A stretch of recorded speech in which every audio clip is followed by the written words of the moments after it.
গভীর রাতে পুলিশের জালে বিশালগড় নোয়াপাড়া এলাকার কুখ্যাত অপরাধী নাসির আহমেদ ওরফে নসু দুর্গাপূজার আগে বিশালগড় থানার পুলিশ উত্তমভক্ত চমুনি এলাকা থেকে একটি যাত্রীবাহী অটোতে তল্লাশি চালিয়ে রতন সূত্রধর নামের এক যুবকের সঙ্গে প্রচুর পরিমাণে হেরোইন সহ গ্রেপ্তার করেন। সে অটোতেই ছিল না রাতের, কিন্তু পুলিশের সংখ্যা কম হওয়ায় নাসির অটো থেকে পালিয়ে যায়। সেই মামলায় মঙ্গলবার রাতে বিশালগড় থানার ওসি তাপস দাস মামলার তদন্তকারী অফিসার কপিল পালকে সঙ্গে নিয়ে হানা দিয়ে তার বাড়ি থেকেই অভিযুক্তকে গ্রেপ্তার করেন। যদিও সে মামলার আগে মোরশেদ ও আক্তার নামের দুই যুবককে গ্রেপ্তার করা হয়েছিল। উল্লেখ্য, নসু বাম আমল থেকে অপরাধের সঙ্গে জড়িত।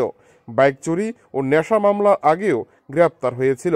মঙ্গলবার রাতে ফের তাকে গ্রেপ্তার করা হয়।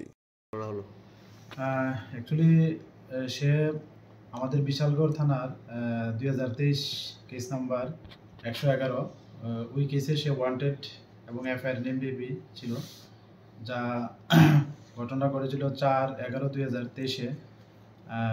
তারা আরও ওর সঙ্গে আরও 3 জন ছিল। তো এটা আমরা একটা এনডিপিএস কেস নিয়েছিলাম, যার আন্ডার সেকশন 22B/25/27 29 এনডিপিএস অ্যাক্টে। তো 3 জন অ্যারেস্ট হয়েছিল। সে অনেকদিন যাবৎ পালাতক ছিল। আজকে আমরা তাকে অ্যারেস্ট করেছি ওর বাড়িতে। স্যার কি নাম? ওর নাম নাসির আহমেদ। স্যার ঘটনাটা কি হয়েছিল? ঘটনাটা ওই যে 4/11/23-এই আমাদের কাছে একটা খবর ছিল যে ওই 4 জন লোক তারা হিরোইন পরিমুরা বাজারে পাশেই তারা বিক্রি করছে। তো যথারীতি আমরা সব অফিসার মিলে যাই এবং আমরা পাইও 3 জনকে আমরা ডিটেনও করেছিলাম ওই সময় এবং অ্যারেস্ট হয়েছিল। আর সে ওই সময় পালিয়ে যেতে সক্ষম হয়েছিল। তারপর থেকে সে ওইখানে থেকে পালাতক ছিল।